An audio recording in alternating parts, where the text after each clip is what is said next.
Morning nga pala. Ah, Merong nagpabawag ang dito ng rock idle yung Mitsubishi na to, gasoline engine. So bago ko siya gawin, bibidyohan ko muna kung paano ang rock idle na sinasabi ng may-ari nito.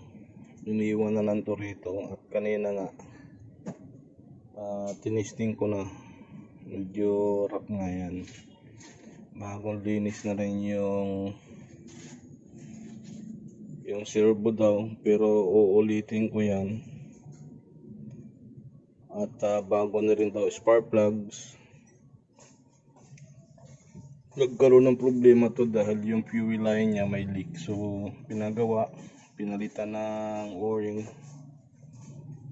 So ang ayaw lang niya yung idle, masyadong manginig daw yung cambio rock. At hindi stable yung idling niya, magaspang kumbaga. So ito ngayon, susubukan ko paanda rin.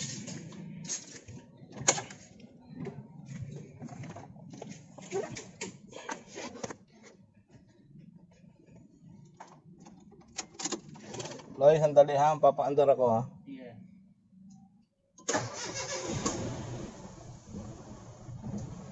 Ayan. Ayan yung condition ng andar nito. Baba taas, baba taas. So start ko ulit.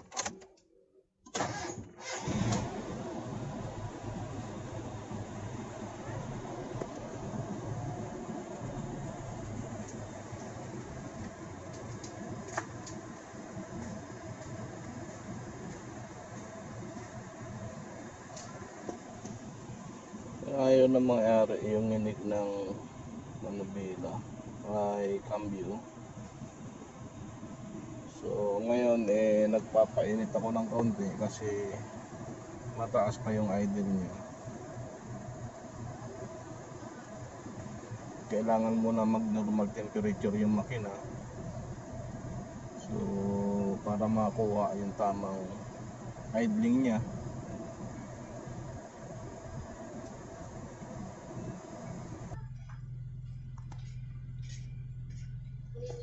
Ito na ngayon yung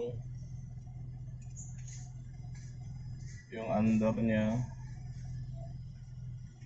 labo.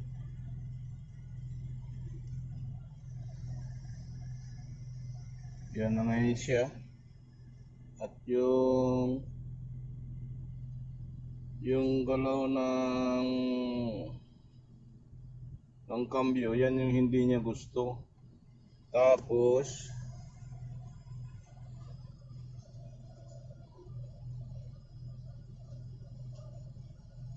yung RPM gauge niya magalaw. Saka ramdam mo talaga yung rock idle dito. So ang gagawin ko,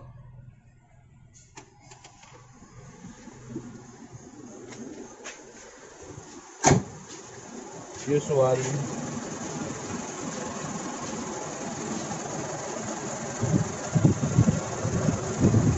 yung mass airflow sensor nito, may gagawin ako dyan para maalis yung rock niya. Ayan, kung nakikita nyo kung paano siya gumalaw.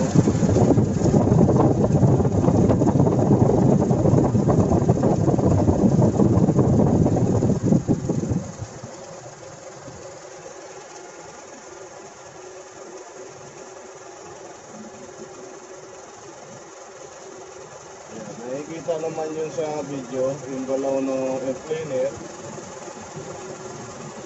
Ayan.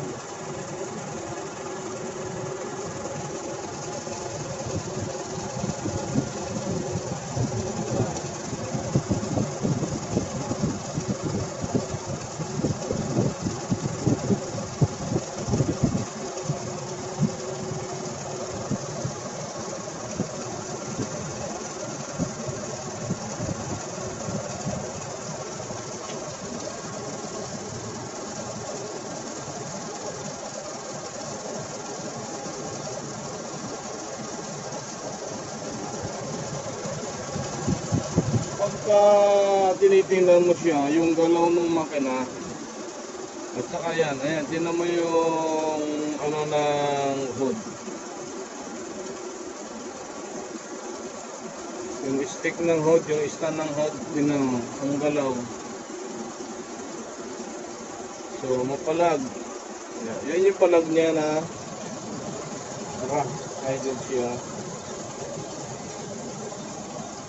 Paano ba makikita?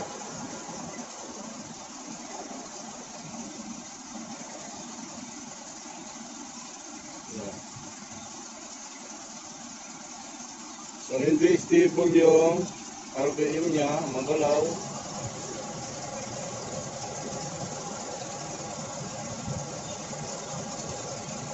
Sa video hindi makikita masyadong nagalaw, pero pag i-actual mo ng tingin, ang andar niya.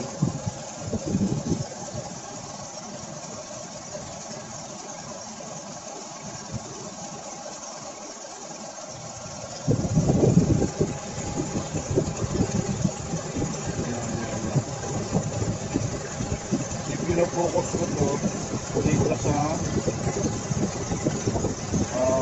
Falcon 5 niya, function niya, at saka yung smoke sensor niya.